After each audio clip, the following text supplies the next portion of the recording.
Tony Boussalen, bonjour. Bonjour Albert. Quel regard le PTB a sur les résistances anti-impériales? En Afrique, il y a eu la guerre contre la Libye. Il y a eu le renversement de Gbagbo. Il y a le fait que pour les gens, la vie devienne toujours plus difficile.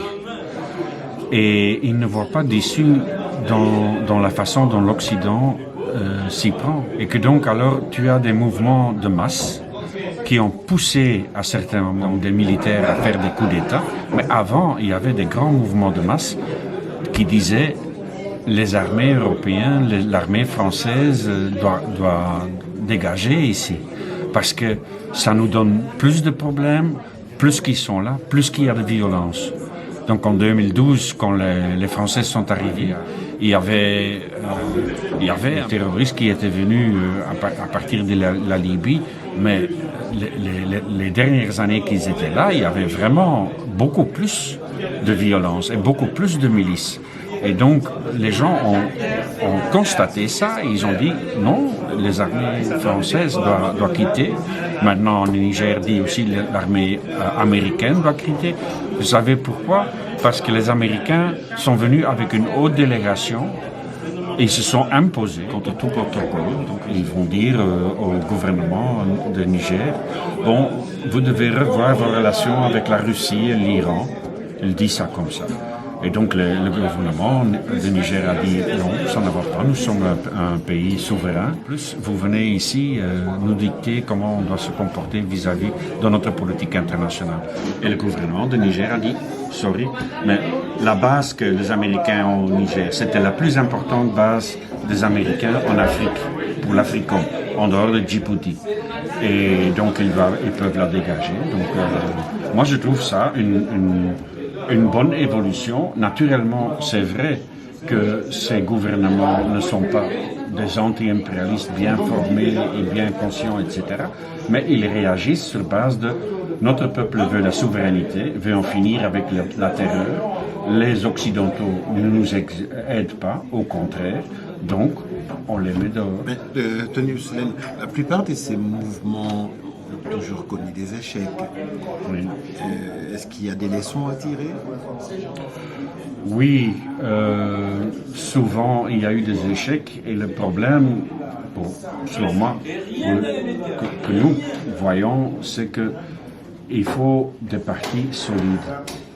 Il faut, si on veut vraiment avoir une révolution anti-impérialiste ou un combat anti-impérialiste qui aboutit à quelque chose, alors il faut avoir des partis solides.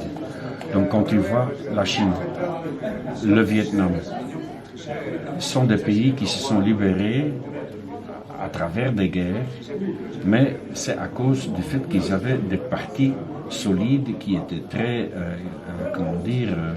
bien organisés, qui étaient très bien unis à la tête sur la question de qu'est-ce que c'est l'impérialisme et pourquoi il faut le chasser. Et là, ça a marché. Quand on voit des pays comme l'Algérie, où il y avait aussi une bonne organisation, mais qui n'était pas tellement vraiment conscient de l'impérialisme, il y a beaucoup eu d'influence de cette énorme guerre de libération de l'Algérie.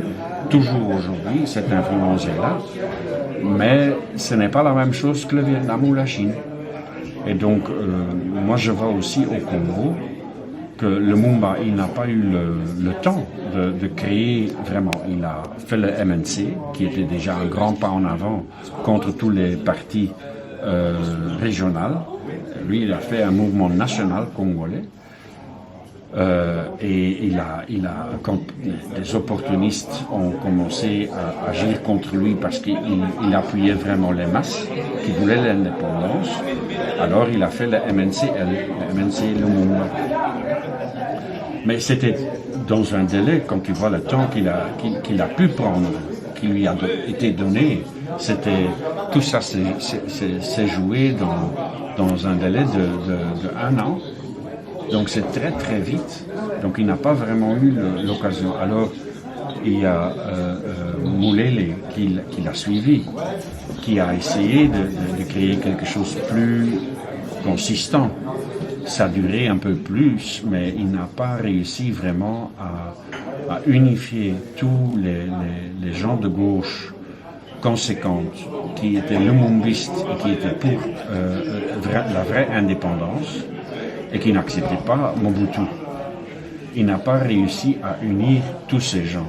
Il a fait des appels, mais lui, il était à l'intérieur, dans son maquis, assez isolé, dans la région de Idiofa, Kikwit, etc. Et donc, tandis que les grands mouvements étaient plutôt à l'est, et il n'a pas réussi à vraiment unifier. Laurent Kabila a essayé aussi de former un parti. Ce parti a été vraiment persécuté très fortement, donc il a tenu plus longtemps. Il a été persécuté et donc il a été, décapité. Donc des intellectuels qui étaient à la tête de ce parti. Tibé Chamalenga, qui était un grand intellectuel marxiste congolais, qui était ensemble avec Laurent Désiré Kabila à la tête du PRP dans le maquis. Il a été tué et il y a été encore d'autres cadres ont été tués et à la fin il n'y a eu que Laurent Désiré Kabila et quelques autres personnes qui ont été dispersées, qui ont dû se retirer en Tanzanie et donc par après, quand Kabila a pris l'initiative de commencer la guerre pour le renversement de Mobutu, son parti était là, mais c'était plutôt, formel.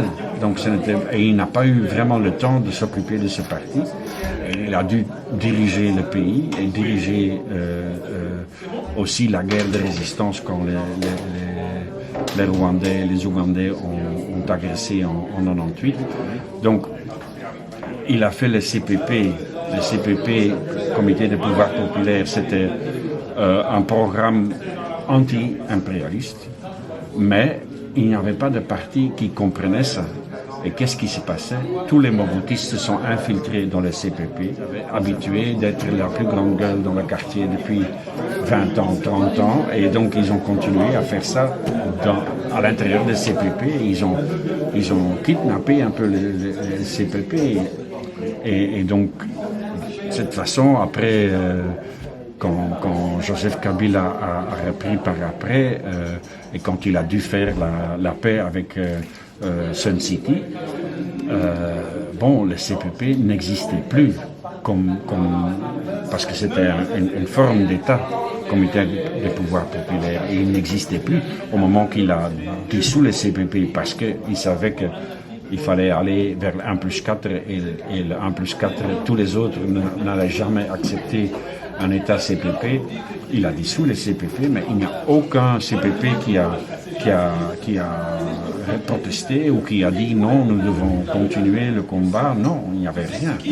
Donc ça montre que le CPP était déjà mort à ce moment-là. Et ce qui a manqué pour ça, c'est vraiment un parti solide, qui est bien organisé, qui a une unité à la tête, qui a à la tête aussi des gens qui sont les plus expérimentés dans la lutte, aussi bien la lutte politique que la lutte militaire, que la science, la vision de société. Donc ce n'est pas quelque chose, quand tu veux créer une autre société, et tu veux opérer quelqu'un, il faut étudier 6 ans, 7 ans, 8 ans. Mais quand tu veux changer la société, beaucoup de gens disent « Ah, pour changer la société, je vais aller dans la politique. » Mais c'est pas comme ça. Si tu veux changer la société, c'est au moins aussi difficile et il faut aussi avoir une connaissance scientifique de la société pour pouvoir la changer. Et donc ça implique aussi qu'à la tête des partis, il doit y avoir des gens qui sont scientifiquement, qui sont politiquement, idéologiquement fortement unis et qui ont une grande expérience du combat. Et ça, c'est difficile d'organiser. Merci pour tous ces éclaircissements, Tony. Volontiers. Merci beaucoup, Albert.